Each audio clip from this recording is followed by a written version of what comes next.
Hello everyone, I am Sankey Rohila, Assistant Professor, Department of Mathematics, MLK PG College, Balrampur. Today I am going to discuss about set and its basic operations. So, what is the set? A set is a well-defined collection of distinct objects. Distinct objects का मतलब क्या रहता है कि कोई भी object अगर आप ले रहे हैं वो रिपीटेड नहीं होना चाहिए। कोई भी ऑब्जेक्ट अगर आप कलेक्शन ले रहे हैं, किसी भी सेट बना रहे हैं, तो उसमें वो एक ही बार एलिमेंट वो रिपीट ना हो। और वेल डिफाइंड का मतलब क्या होता है कि वेल डिफाइंड मतलब कि आप बिल्कुल क्लियर हैं, कोई कन्फ्यूजिंग ना हो कि हमें कौन से ऑब्जेक्ट्स को लेना है, कौन से ऑब्जेक्ट्स को नहीं लेना है, कि ये ना हो कि वो person to person collection change हो रहा हो, वो अपना रहे, वेल डिफाइंड रहे। ठीक है, जैसे अगर एग्जाम्पल से समझेंगे तो पहले हम एग्जाम्पल लेते हैं सेट्स के। जैसे set of natural numbers less than 5।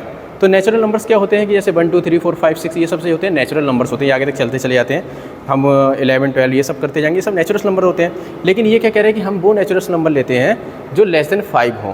ठीक है, तो लेस देन 5 का मतलब कि 5 से छोटे जितने भी नेचुरल नंबर है, तो कितने होंगे 1 2 3 4। तो यहाँ पे ए इक्वल टू क्या लिया मैंने 1 2 3 4 नेचुरल नंबर्स ले लिए। अब set of vowels in English alphabet, सबको पता है कि क्या होते हैं vowels, A E I O you होते हैं, ये सबको पता है। तो ये कोई क्लियर ऐसा नहीं है कि कोई पर्सन कहेगा कि नहीं ये होता है, ये इन जनरल ट्रू है कि यही वोवेल्स होते हैं। तो हमारे पास बी में क्या आएगा, A E I O U, set of all vowels in English alphabet. Third example क्या है, set of days in a week. अब हमको पता है कि भाई कि हफ्ते में कितने दिन होते हैं, 7 होते हैं कि Sunday, Monday, Tuesday, Wednesday, Thursday, Friday, Saturday. ठीक है, ये कोई चेंज नहीं होगा कि कोई दूसरा आके कह देगा कि नहीं, ये क्लियर है, सबके माइंड में क्लियर है कि हाँ यही होता है। तो यहाँ पर सी इक्वल टू क्या हो गया, Sunday, Monday, Tuesday, Wednesday, Thursday, Friday, Saturday. Okay, next क्या है, अब हम यहाँ पर क्या करेंगे, हम यहाँ पर वो कलेक्शंस लेंगे जो सेट नहीं बना रहे हैं।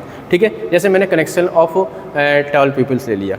अब एक बार बताइए, अगर मान लीजिए किसी, ये तो कोई भी इंसान ये डिसाइड नहीं कर सकता कि आप किसको अच्छी हाइट बोलोगे। अगर 6 फीट का इंसान है तो क्लियर बात है कि वो सोचेगा कि भाई मेरी हाइट 6 फीट है तो मेरे से लंबे या मेरे बराबर जो होंगे वो उनकी अच्छी हाइट होगी। वो हो सकता है नहीं कहेगा कि 5.7 या 5.8 अच्छी हाइट है।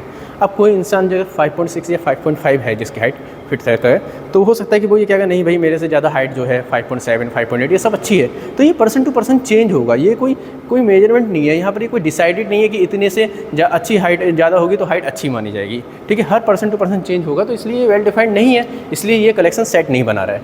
सेकंड क्या है, collection of good students in our class, ये भी वेल डिफाइंड नहीं है। अब भाई हो सकता है कि हम अगर अच्छे स्टूडेंट्स देखना चाहते हैं तो मैं हो सकता है कोई टीचर्स कहेगा कि नहीं भाई जो मेरे क्लास में 75% से ऊपर मार्क्स लेके आ रहे हैं वो स्टूडेंट्स अच्छे हैं।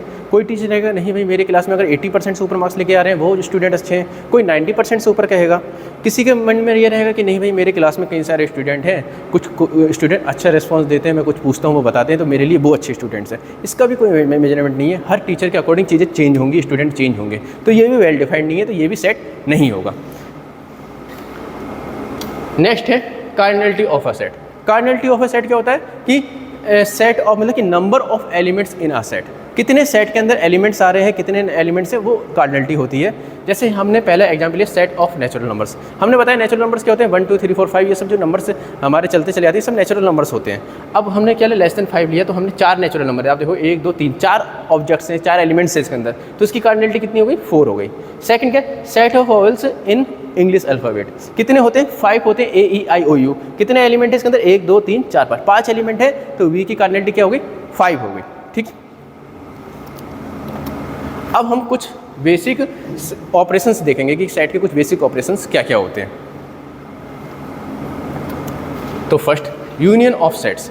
तो यूनियन ऑफ सेट्स क्या है कि दो सेट का मुझे यूनियन निकालना है। तो यूनियन ऑफ 2 सेट्स में हम कौन से एलिमेंट लेते हैं कि अगर मान लो ए और बी 2 सेट हैं, अगर उनका यूनियन निकालना है तो वो सारे एलिमेंट लेंगे जो ए में भी आ रहे हैं, बी में आ रहे हैं या दोनों में आ रहे हैं। हम ए और बी के सारे एलिमेंट्स का एक सेट के अंदर लिख लेंगे, वही यूनियन होता है। जैसा अगर देखो union of 2 set A and B is generated by A union B is the set of all those elements that belongs to either A या बी या बोथ।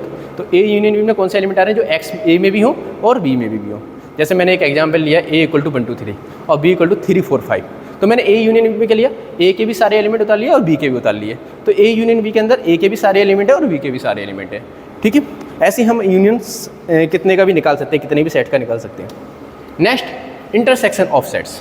इंटरसेक्शन ऑफ सेट्स का मतलब क्या है कि हम अगर मान लो हमारे पास ए और बी 2 सेट हैं, अगर मुझे उनका इंटरसेक्शन फाइंड करना है तो मैं उन दोनों के जितने भी कॉमन एलिमेंट्स हैं उनको एक अलग सेट में लिख लूँगा। जैसे क्या है इंटरसेक्शन ऑफ 2 सेट क्या है, all those elements that are common in to both element both sets. ठीक है, जो दो कॉमन एलिमेंट्स होते हैं। तो ए इंटरसेक्शन भी मतलब कि वो सारे एलिमेंट जो x belongs to A and x belongs to B दोनों में बिलोंग करें। जैसे ए इक्वल टू क्या है 1 2 3 है, बी इक्वल टू क्या है 3 4 5 है, दोनों में कॉमन एलिमेंट क्या है 3 है, तो मैंने ए इंटरसेक्शन बी में 3 ले लिया है। ठीक है, तो हमें बस दोनों सेट के कॉमन एलिमेंट लिखना है। अब आता है difference of sets. Difference of sets क्या होता है? तो डिफरेंस ऑफ सेट्स जैसे मान लीजिए आपके पास ए और बी दो सेट हैं, अगर आपको ए डिफरेंस बी फाइंड करना है तो आपको ए के वो सारे एलिमेंट लिखने हैं जो बी के अंदर ना हो। ठीक है, तो जैसे यहाँ की difference of A and B क्या है, those elements of the sets that belongs to A but not B.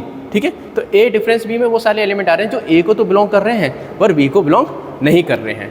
जैसे अगर एग्जाम्पल है आपके पास, एग्जाम्पल में क्या है, ए इक्वल टू 1 2 3 है और बी इक्वल टू 3 4 5 है, तो ए के पास क्या है 1 2 1 दो ऐसे एलिमेंट हैं जो बी के अंदर नहीं है। बी के अंदर क्या है, सिर्फ 3 एलिमेंट ऐसा है जो ए का एक एलिमेंट है, तो मैं इसमें से 3 हटा दूंगा, ए के वो एलिमेंट जो बी में ना हो। तो ए डिफरेंस बी का मतलब क्या आएगा 1 2 और 3 हम नहीं लेंगे क्योंकि वो बी के अंदर बिलोंग कर रहा है, तो A difference B equal to 1 2।